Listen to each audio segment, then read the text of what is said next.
Junior Shakib ভাইয়ের নাকি নুনু কেটে হালাইছে তার স্ত্রী। নুনু কেটে দুই ভাগ করে হালাইছে।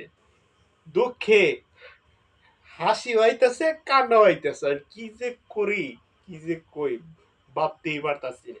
এ সমস্ত মহিলা, এগুলা হইছে মহিলা না, এগুলা হচ্ছে মহিলা নামে আজরাইল।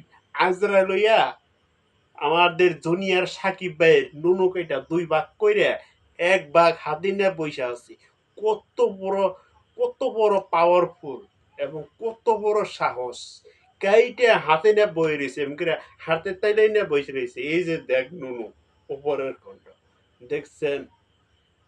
এগুলা এগুলা মহিলা না, এগুলা হয়েছে মহিলা নামে পুরুষ খেউকা আজরাইল।